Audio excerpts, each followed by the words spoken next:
સિદ્ધાર્થ, સૌથી પહેલાં તો એ જ વાત કરીએ કે આપની જે કંપની છે EPP કમ્પોસાઇટ્સ પ્રાઇવેટ લિમિટેડ, તેની શરૂઆત 1986થી થઈ. જી. તો આ કંપની શરૂ કરવાનો વિચાર બીજ આપણે ક્યાંથી કેવી રીતના મળી?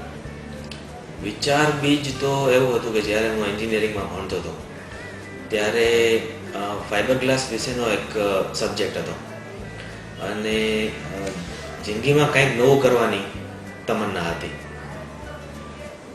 એટલે એમ લાગ્યું કે આ એક નવી જ વસ્તુ છે અને જો શરૂ કરીએ નવી, અને આમ જુઓ તો જે ફાધર કરતા એ પોલિમર જ કહેવાય અને એને સંલગ્ન કહેવાય આ વસ્તુ. તો એ રીતે વિચાર આવ્યો. એ સમયમાં એ વસ્તુ તો નવી હતી. નવી હતી. એના માટે આપણે રિસર્ચ તો ઘણું બધું કરવું પડ્યું હશે. એટલે એ જમાનામાં ફાઇબર ગ્લાસ ને ઇન્ડિયામાં પ્રવેશવાને બહુ ઓછા વર્ષો થયા હતા. ઓકે. એટલે ઘણી જ નવી પ્રોડક્ટ તરીકે એ બહુ નવું હતું. એટલે રિસર્ચ માટે આપણે કેવા પ્રયત્નો કરેલા કે બહાર જવું પડેલું એવું કંઈ ખરું?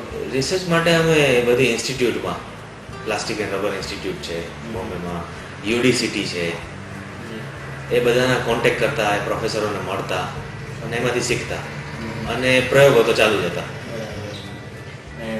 બધી પ્રોફેશનલ વિઝિટ પણ ખરી કે જ્યાં ઓલરેડી આવા જેને કહેવાય પ્રોફેશનલ વિઝિટ અમે 86માં તો નહીં, પણ અમે શરૂઆત કરી ત્યાર પછી બીજા 3 વર્ષોમાં, એટલે 88-89થી અમે શરૂ કરી દીધું હતું ફોરેન વિઝિટ્સ. અને ત્યાં જઈને ત્યાં પ્લાન્ટ વિઝિટ કરવા, એક્ઝિબિશન્સમાં ભાગ લેવો, કોન્ફરન્સમાં ભાગ લેવો અને એ રીતે આગળ વધતા ગયા. શરૂઆતના વર્ષો સ્ટ્રગલિંગની દ્રષ્ટિએ કેવા હતા? સ્ટ્રગલિંગની દ્રષ્ટિએ જુઓ તો ઘણીવાર એવું મન થઈ જાય કે કંઈ આપણે ખોટી લાઈનમાં નથી આવી ગયા ને એવું લાગે, કે આમાંથી બહાર નીકળી શકશું કે નહીં એવું પણ લાગે. પણ ના, એ અમે ઝઝૂમતા ગયા અને કરતા ગયા, કારણ કે એક દ્રઢ નિશ્ચય તો હતો જ. અને આજની તારીખે તો સર્વવિદિત છે કે આપની કંપની છે એ વન ઓફ ઇન્ડિયાઝ બેસ્ટ જે કમ્પોસાઇટ્સમાં એ આગળ જ છે. ત્યારે એવું વિઝન હતું કે આ લેવલે વિઝન એક જ હતું, જે કરીએ એ બેસ્ટ કરવું અને નંબર 1 બનવું. Okay okay fine. આપ કંપનીના ચેરમેન છો, તો અત્યારનું આપનું જે રૂટીન છે કંપનીમાં એ કેવું હોય છે? રૂટીનમાં ઇન્વોલ્વમેન્ટ તો જે પહેલા દિવસે હતું એટલું જ છે. એ સિવાય અનુભવનો ફાયદો એમ્પ્લોઈઝને એ મળે કે બધી જ પ્રોસેસ અને બધી જ વસ્તુઓ અમે ગ્રાસ રૂટથી જાણીએ છીએ. પોતે જ કરેલી છે? અમે પોતે કરેલી છે. એટલે કોઈ પણ પ્રોબ્લેમનું સોલ્યુશન ક્યાંય પણ બેઠા કરી શકાય. અને આપણી કંપનીનું વર્કિંગ એટમોસ્ફિયર કેવું છે? It's like a family. એક કોર્પોરેટ ખરી પણ ફેમિલી એટમોસ્ફિયર. એના વિશે થોડું ડિટેલમાં કહેશો? ડિટેલમાં એમ્પ્લોયીને અમે ફેમિલી મેમ્બરની જેમ જ રાખીએ છીએ અને એના પ્રોબ્લેમને અમારા પ્રોબ્લેમ સમજીએ છીએ. એ કરવાથી એ ઉપરાંત એને જે સેલેરી મળે એ અમે ચોક્કસ જોઈએ છીએ કે એવા કોઈ નીતિ નિયમ મુજબ કે ગવર્મેન્ટના રૂલ્સ રેગ્યુલેશન્સ મુજબ ન હોય, જરૂરિયાત મુજબ હોય. કારણ કે કોઈ દિવસ કોઈ પણ નવા એમ્પ્લોયીને અમે રાખતા હોઈએ ત્યારે એમ નથી કહેતા કે તારો પગાર આ રીતે નક્કી કરવામાં આવશે, તારી રિક્વાયરમેન્ટ કે, તારું એજ્યુકેશન કે, તું શું કરી શકીશ, એ કરવાથી પછી એ જ જવાબ આપે છે અને એ જ કામ કરે છે. કારણ કે સેલેરીમાં બાંધી લેવાથી કામ પણ બંધાઈ જાય એમ માનીએ છીએ. એના કરતાં સેલેરી એ બોલે અને કામ આપણે કહીએ અથવા એ કહીએ તો વધારે સારું રહે. ઓકે. અત્યારનું આપણું એક્ઝિસ્ટિંગ ઇન્ફ્રાસ્ટ્રક્ચર છે એમાં ટોટલ એમ્પ્લોઈઝ કેટલા હશે? ઓફિસ સ્ટાફ 110નો છે, 100-110ની વચ્ચે, અને ફેક્ટરીમાં 550 વર્કર્સ. આપણું ટર્નઓવર 54 કરોડ્સ લાસ્ટ યર હતું, 2009-10. ઓકે. અને આવતા 5 વર્ષમાં આપની કંપનીને ક્યાં જોવો છો? આવતા 5 વર્ષમાં 500 કરોડ ચોક્કસ. અને ફ્યુચર પ્લાન્સ આપણા કંપનીને એક્સપાન્ડ કરવાના પણ ખરા? ખરા. એટલે 115 એકર જગ્યા લીધેલી જ છે અને ત્યાં એક કમ્પોઝિટ વિલેજ બનાવી રહ્યા છે બધું સેન્ટ્રલાઇઝ કરી રહ્યા છીએ, નવી પ્રોસેસીસ બધી લાવી રહ્યા છીએ, જે લેટેસ્ટ ટેકનોલોજી છે બધી. અને તેનાથી કેટલા લોકોને એમ્પ્લોયમેન્ટ મળવાની ધારણા છે? 1000 થી 1500 ની વચ્ચે નવા. અને એ જે છે જગ્યા એ ક્યાં છે, મતલબ કયા એરિયાના લોકોને એમ્પ્લોયમેન્ટ મળશે? સુરેન્દ્રનગર જિલ્લામાં ચોટીલાથી જસદણ તરફ જતા રોડ પર છે. આપણી જે પ્રોડક્ટ છે એ કેટલી એન્વાયરમેન્ટ ફ્રેન્ડલી છે? 100%. કઈ રીતે? એ પ્લાસ્ટિક બેઝડ છે? પ્લાસ્ટિક બેઝ છે નંબર 1, જી. અને આનાથી કોઈ જ એફ્લુઅન્ટ પ્રોસેસમાંથી નીકળતું નથી.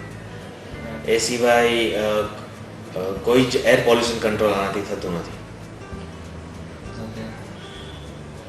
કે કોઈ હાર્મફુલ કેમિકલ્સ આમાં છે નહીં પ્રોસેસીસમાં.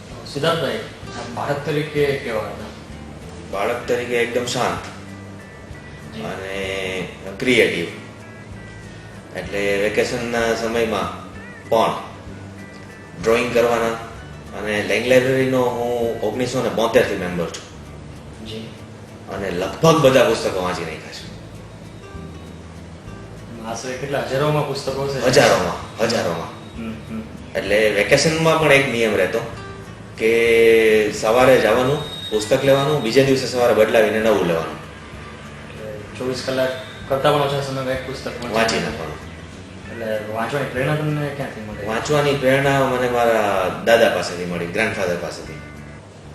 કારણ કે એમને વાંચનનો બહુ શોખ, એટલો જ અંગ્રેજી ભાષાનો શોખ.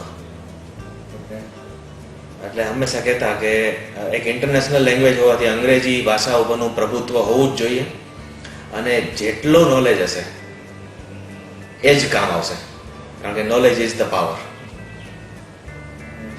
બાળપણનો સમય છે ત્યારે જેવો સમય હોય છે કે બની શકે એટલું ત્યારે વધારે લઈ શકાય, અને મેં લઈ લીધું. એ સિવાય પણ જ્યારે સ્કૂલ રેગ્યુલર ચાલતી હોય ત્યારે રૂટીન વર્ક જે સ્કૂલનું પતી જાય પછી જે ટાઈમ મળે એમાં વાંચન જ રહેતું. અને હાલના તબક્કે હવે સમય ઓછો મળે છે, એટલે 1-2 કલાક જ ફાળવી શકાય છે, પણ રોજ વાંચવાની જે ટેવ છે ચાલુ જ રાખીશ, જેટલું વંચાય એટલું. એટલે આપનું જે આપણે કયા પ્રકારનું વાંચન વિશેષ ગમે છે? બધા જ પ્રકારનું. એટલે એમાં ભૂગોળ પણ ગમે, ઇતિહાસ વિશે પણ વાંચવું ગમે, બાકી સ્ટોરી પણ ગમે, અને બધાની આત્મકથાઓ પણ મારી પાસે છે. અને હું એક પુસ્તક એકવાર વાંચું એવું નથી બનતું, હું એ રિપીટેડલી વાંચું છું, કારણ કે દરેક વખતે એમાંથી કંઈ જુદું જાણવા મળે છે. એટલે આપને મનપસંદ એવા કોઈ એવા ખાસ પુસ્તકો ખરા કે આ તમે જે કહો છો એ વારંવાર વાંચવાની તમને વાંચવાનું ગમ્યું હોય? ગાંધીજીની આત્મકથા કદાચ સૌથી વધુ વખત વાંચી છે. સત્યના પ્રયોગો. એટલે આપણું કોઈ પર્સનલ કલેક્શન પણ ખરું પુસ્તકોનું? હા, મારી પાસે મારી લાઇબ્રેરી છે ઘરમાં, અને એમાં 5000 પુસ્તકો છે. 5000 થી વધુ. અને આ બધા તો આપ વાંચી ચૂક્યા જશો? બધા છે. અને ખાસ એ પણ જણાવો કે આપના માતા પિતાની કોઈ વિશિષ્ટ વાત કે જે આપને પ્રેરણા આપી રહી હોય, અદરવાઇઝ એમની કોઈ વિશિષ્ટ વાત? ખાસ કરીને મારી માતા વિશે કહું તો આખા કુટુંબને એક રાખવામાં, કારણ કે આજે પણ જોઈન્ટ ફેમિલીમાં રહીએ છીએ. આજે મારા લગ્નને પણ 22 વર્ષ થઈ ગયા, અને જયરાજભાઈના લગ્નને 20 વર્ષ થઈ ગયા. એક જોઈન્ટ ફેમિલીમાં એક થઈને રહેવું અને સારી રીતે રહેવું એ મારી માતા પાસેથી અમે શીખ્યા છે. એ ઉપરાંત પણ અમારું કુટુંબ બહુ મોટું છે, અને કુટુંબના મોભી તરીકે પણ કેમ રહેવું જોઈએ એ બધું માતા પાસેથી શીખવા મળે છે. પિતા તરફથી કોઈ એવી વાત? ડિસિપ્લિન. દરેક કામ છે એ એના સમયમાં જ થવું જોઈએ, અને સમય મર્યાદામાં થવું જોઈએ, અને ખાસ કરીને આજનું કામ આજે જ થવું જોઈએ, એ કાલ ન પડવી જોઈએ. કદાચ એના કારણે જે આપના ટેબલ પર નોટ છે એ એક વાક્ય છે ને એ જ એ ઘણું કહી જાય છે. રાઈટ. આજનું કામ આજ. હું હંમેશા અહીંયા પણ ઓફિસમાં હંમેશને માટે રિપીટેડલી એક જ વસ્તુ બોલું, આજનું કામ આજ કરો, તો ક્યારે પ્રોબ્લેમ જ નથી, અને સ્ટ્રેસ નહીં આવે. પેન્ડિંગ વર્ક હોય તો એ ભેગું થતું જાય, અને કોઈ પણ વસ્તુ ડિલે કરવા માંડો એટલે એનો કોઈ અંત જ ન આવે પછી. આપ જે બિઝનેસ